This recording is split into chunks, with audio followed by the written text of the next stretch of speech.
All right, guys, in this video, I'm excited. We're gonna be breaking down the numbers behind the Mindset Manor. People have been seeing this house, they've been hearing about the house, people have come through for masterminds, people live here to better themselves as entrepreneurs, as real estate investors, as business people. And today, I'm excited to share with you how this whole deal came together. So the Mindset Manor is a property that I bought out here in Arizona for $1.04 million. And I would buy a deal like this every single day of the week and twice on Sundays if you let me, because the coolest part about this deal was I got to take over somebody's existing mortgage, and the interest rate on this property was 2.75%. So although the house is super cool, and you guys will see some of the house in this video as we walk through and I give a tour, the coolest thing to me was the fact that I got an interest rate that will probably never exist again. So to me, that's like free money. So let's go ahead and jump into the numbers. When we're talking about purchasing a property and taking over somebody's mortgage, we're talking about buying a house subject to. So this is leveraging some pretty advanced creative finance techniques.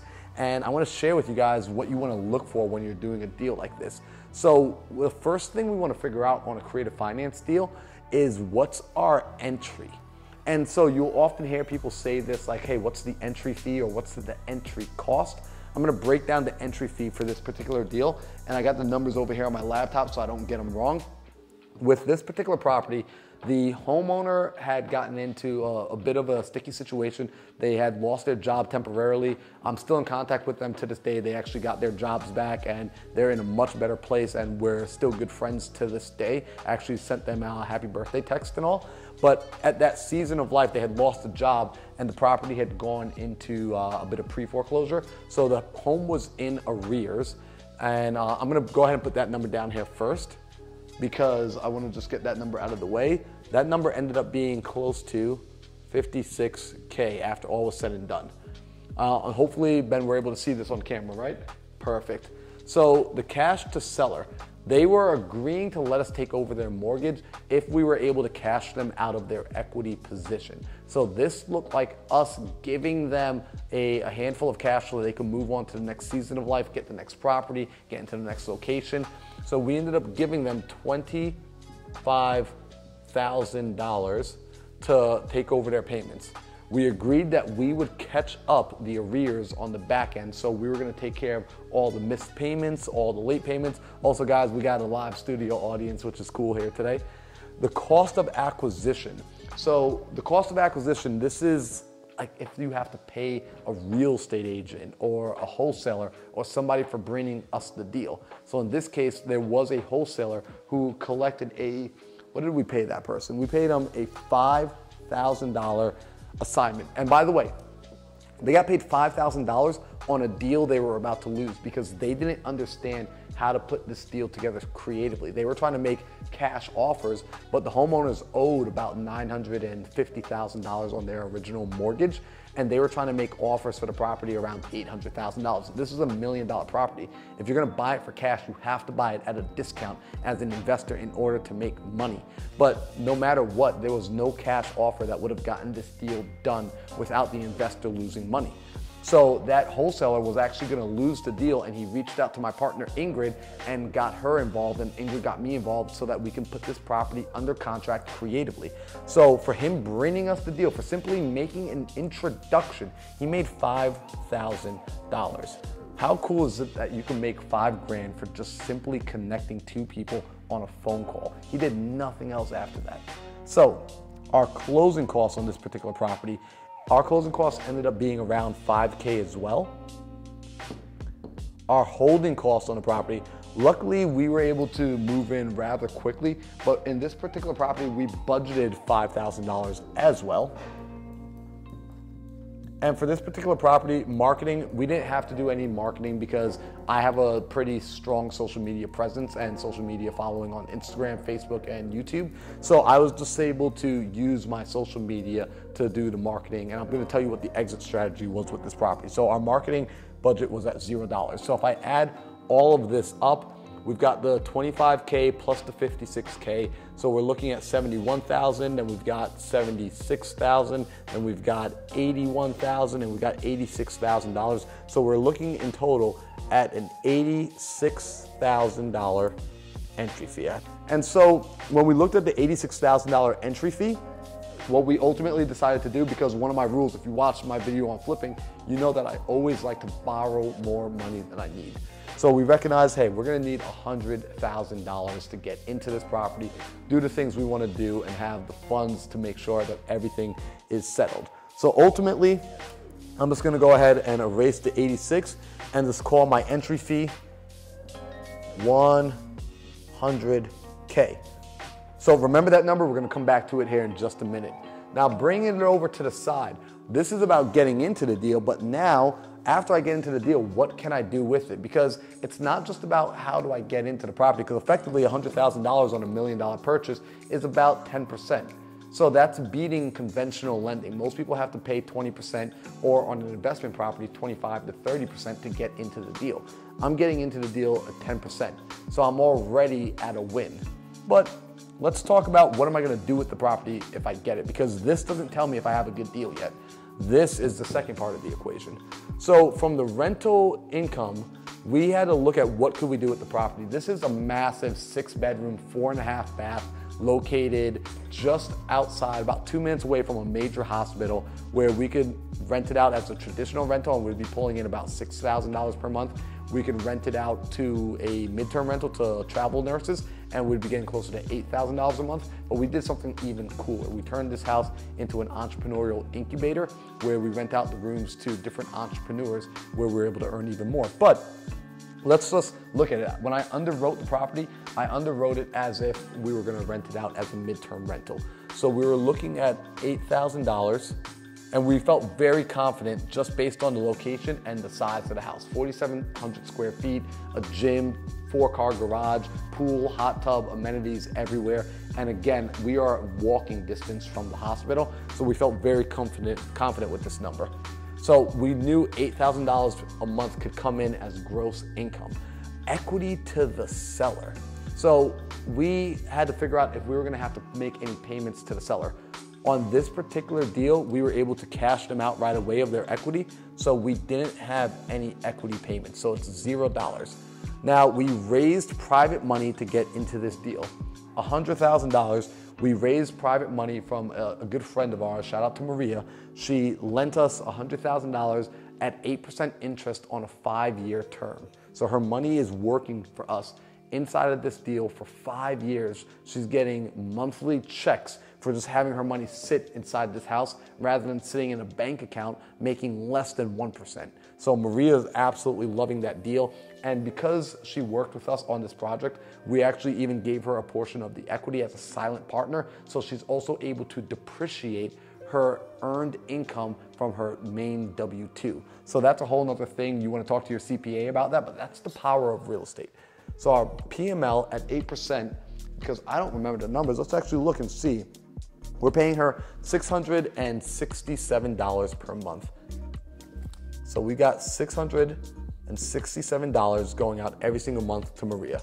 Now our PITI on this property, because we had a 2.75% interest rate, our PITI on this property was only $4,500. So we got $4,585.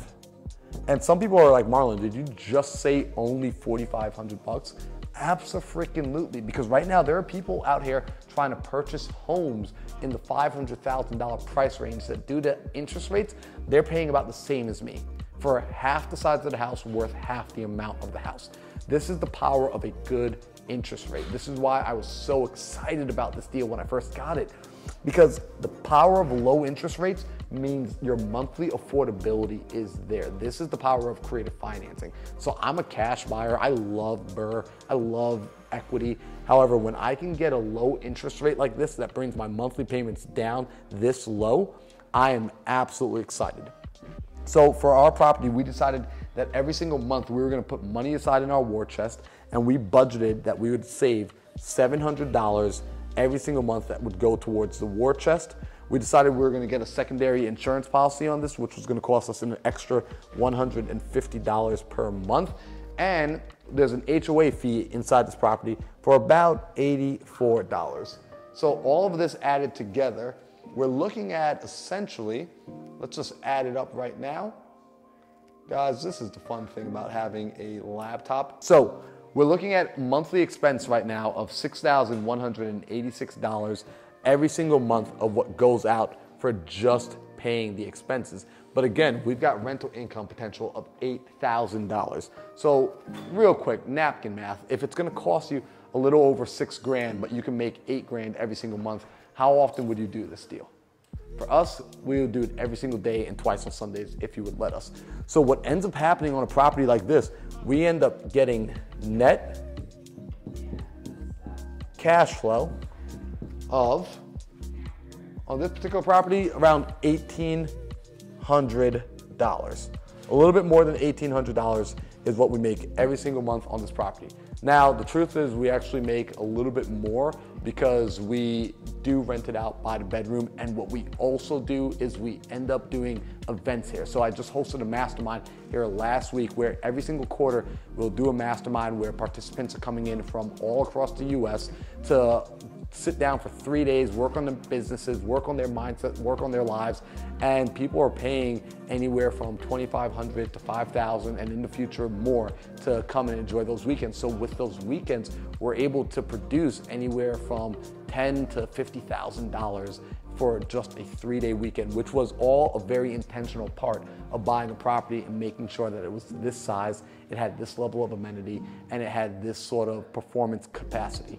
So guys, this is the mindset Manor. This is the power of creative financing, and this is the power of Subject 2. So if you feel like you have a deal maybe in your marketplace that doesn't work as cash, but has a low interest rate, start to explore that you might be able to do a creative finance option. If you have any questions on how to do that, shoot me a DM on Instagram. I am happy to help. Just like how that other wholesaler brought us the deal, we'll be willing to partner with you. We can finish the deal for you and pay you an assignment, or we can show you exactly how we did the deal. So shoot me a DM at Mindset Marlin. And if you enjoyed this video, be sure to hit the like, hit the subscribe, and leave a comment. Let me know, because I don't typically make these sort of videos. I typically talk more about mindset, high performance, personal development. But if y'all are liking the real estate stuff, I can make more of these videos, but I need to know. If I don't know if you like it, I'm probably not gonna do too much more of it. So guys, I hope to see you for the next video, but I'm gonna now go and give a tour to the house. Yo, Ben, dude, come on in, let's give you a tour. Y'all were hanging out earlier. Keep huts. So y'all could come and see this. That's where I spend my friend's chair just working all day long. She slept on this couch, which was of the house and one of the best in the house. Wow, look at this. We got a guest. He's the protector of my hopes and dreams. So, welcome to the Mindset Manor. Right now, I'm hanging out. I've got these lovely ladies visiting from North Carolina. I got Nico coming in from Scottsdale right now, and I just want to show you guys around the house that we purchased, subject to taking over at 2.75% interest. So y'all ready to see the house? Over here, this is actually the classroom area that we typically use when we do have masterminds, just like how you would. Usually we'll do deal breakdowns over here on the whiteboard, and it's an appropriate place because right here, this bar, we're not really drinkers, we don't drink a ton, but what we do keep that heck behind here are these. We keep HUDs. So when we get deals done, we put the HUDs at the HUD table, we bring it out to the bar, and this is how we celebrate, is just by making sure we're doing good deals. Over here, if you keep following me, we've got the lovely Caroline Kane. So I love seeing this girl. She's the best in the world. You guys need to get yourself a Caroline in your life. She's always in the kitchen. I love her. She's like making us eggs. She makes sure your hair looks good. But we've got the kitchen over here. We've got Jill visiting from Utah. We got Jeff coming in from Houston. And this is like the cool thing about this house. It does attract a lot of investors to come hang out, kick it. We even got Wesley hanging out on the ground. In the backyard, we've got the pool, the hot tub, the ice plunge. It's raining outside, so we're not gonna check that out right now. But downstairs, we're not going into Caroline's room because I don't know what I'm gonna see when I go in there. But we got the first master bedroom over there. But then we're gonna check out my master bedroom. So y'all could come and see this inside here. So come on over. All right. We've got, wow, look at this. We got a guest. So check this out. We've got a guest hanging out inside here. So this is Lars. What's up, Lars? So he's the protector of my hopes and dreams because this is my vision board table. So Lars is protecting it from me. Inside this bathroom, it's actually super cool. I almost did this. I almost turned the first walk-in closet here into a podcast studio, but just ultimately decided that I was going to leave it alone, turn it into a library. So I'm taking the shoe shelf and I'm turning it into my own personal library. So we're gonna be stacking books up as time goes on. But some people look inside my closet and they're like, dude, you don't have any clothes. Well, that's because I've got a second closet over here. So the property came with 2 massive closets. Excuse the mess because I had no clue we were gonna do a house tour today. But this is closet number 2. If y'all follow me, you'll see that I've turned my bedroom into basically my home work office. And that's where I spend, quite frankly, I don't know, I would say 80% of my day is like spent here in this chair just working all day long. I'll have the stand-up desk so we're able to get work done. We record a lot of videos and podcasts inside here as well. And this, quite frankly, this position, that seat, has made me probably the most money in this past year than I've ever made ever in my life. So if we keep going, we'll go upstairs because I want to show y'all the coolest part of the house, in my opinion, which is upstairs we have a whole living room set. We've got what we're turning into the library. We've got 2 bedrooms over here, 2 bedrooms over here, 2 full baths over here. So 4 bedrooms in total upstairs, 2 full baths. This area is being turned into a podcast studio here in the next probably 2 weeks. We'll have a full podcast studio built out. But over here was one of the coolest parts of the house and one of the best amenities is we have a full upstairs gym that all the tenants are able to work out in. I come up here and I work out personally around 5 o'clock in the morning with Daryl, and Darren will get our chest workout in, pull-ups. We've got the medals hanging up from the marathons that we've run. And this is just probably one of my favorite things is that we as entrepreneurs, we're not just working on our finances, we're not just working on our mindset, but we're also working on our physical bodies to stay in the best shape. Like y'all have seen it, like everyone downstairs is like in great shape. Yes. So the final thing that I like to show everyone is my favorite spot in the house. It's our reading nook. So this is our reading nook. We had someone stay over. She crashed with us last night. She slept on this couch, which, little side note, when I first moved into this house, I had never had a house this big and I didn't realize how much furniture cost. So I was actually like, oh my gosh, like it cost a lot of money to furnish an entire house. And I slept on a couch for 3 weeks because I couldn't buy a bed. So, you know, that's one of the cool things. It's like, this is not a, once you like had one success, you figured it all out. It's a constant journey where you will be learning as you go. And I just want to like let people know that like that's the real side of it. Is like, even after I moved into this house, I wasn't like ball out Lamborghini rich. Your boy was sleeping on a couch for 3 weeks before he finally went and bought a bed because I was concerned about, hey, we got to go make more money. So this is Mindset Manor. Hopefully y'all enjoyed the deal breakdown. Hopefully you enjoyed the quick tour of the house. And hopefully you guys want to come to the next mastermind and we'll see you there.